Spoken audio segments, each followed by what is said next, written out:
अवधूत चिंतन श्री गुरुदेव दत्त श्री स्वामी समर्थ. माझ्या चॅनलमध्ये तुमचं सगळ्यांचं मनापासून खूप खूप स्वागत, आभार. चला तर मग आज आपण विषय जाणून घेणार आहोत. रक्षाबंधन दिवशी भद्रकाळ, राहू काळ आणि राखी बांधण्याचे शुभ मुहूर्त कोणते आहेत? कोणत्या वेळेतच भावाला राखी बांधावे म्हणजे आपल्या भावाचं आरोग्य चांगलं राहील आणि भावाची प्रगती होत जाईल आणि भावाचं सगळ्या संकटापासून रक्षण होईल. चला तर मग आज आपण जाणून घेणार आहोत रक्षाबंधन कधी आहे आणि कोणत्या वेळेमध्येच आपल्याला राखी बांधायचं आहे आणि शुभ मुहूर्त कोणता आहे.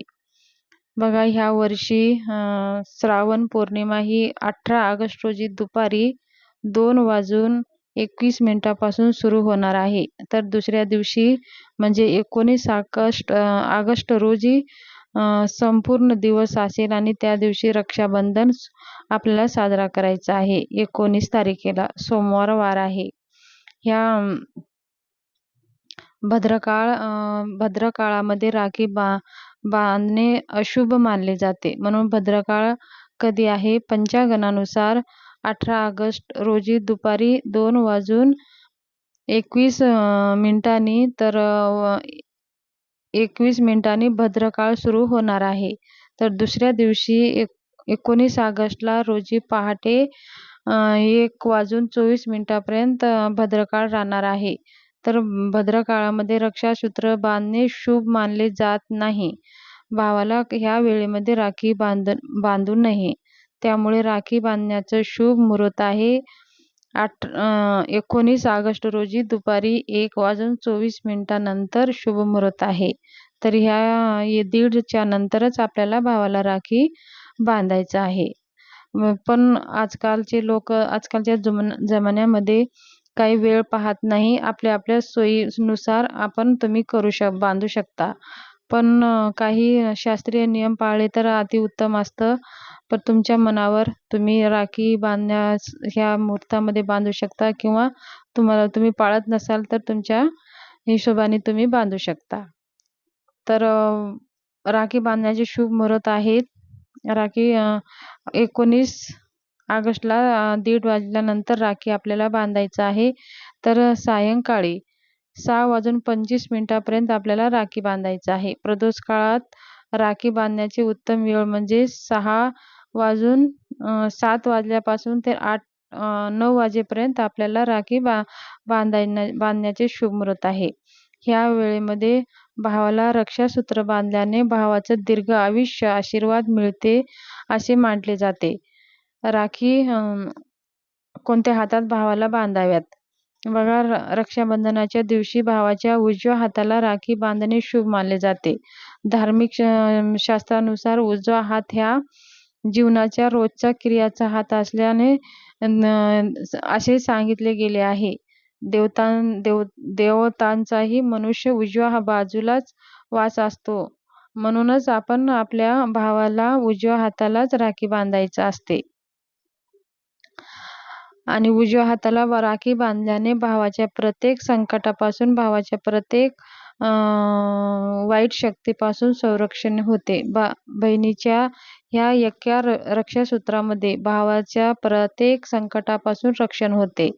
आपल्या भावाची प्रत्येक प्रगती होत जाते. म्हणून भावाला बहीण राखी बांधताना सुद्धा आपल्या मनामध्ये अशी कल्पना करत राहायचं आहे आणि आपला भाऊ प्रत्येक संकटापासून सुरक्षित आहे. आपला भाऊ प्रत्येक कार्यामध्ये यशस्वीपणे पुढे जात आहे. भावाची प्रगती होत जात आहे अशी बहीण मनामध्ये कामना ठेवून अशी भावाला राखी बांधल्याने भावाची प्रगती होत जाते. बघा, त्याचबरोबर आपल्याला भावाला ओवाळताना ताटामध्ये काही वस्तू ठेवणे तेवढे शुभ मानले जातात. आपल्या ताटामध्ये बघा, कोणतेही ओवाळणे, आपण मुलांचं वाढदिवस असलं तेव्हा पण ताटामध्ये आपण अक्षदा घेतो, एक सुपारी घेतो आणि एक सोन्याची अंगठी घेतो आणि एक दिवा लावत असतो. ताटामध्ये आपण देवाला ओवाळताना तुपाचा दिवा लावत असतो आणि माणसांना ओवाळत असताना आपण तेलाचा दिवा लावत असतो. तर आज रक्षाबंधनच्या दिवशी भावाला ओवाळण्यासाठी तेलाचा दिवा लावायचा असतो.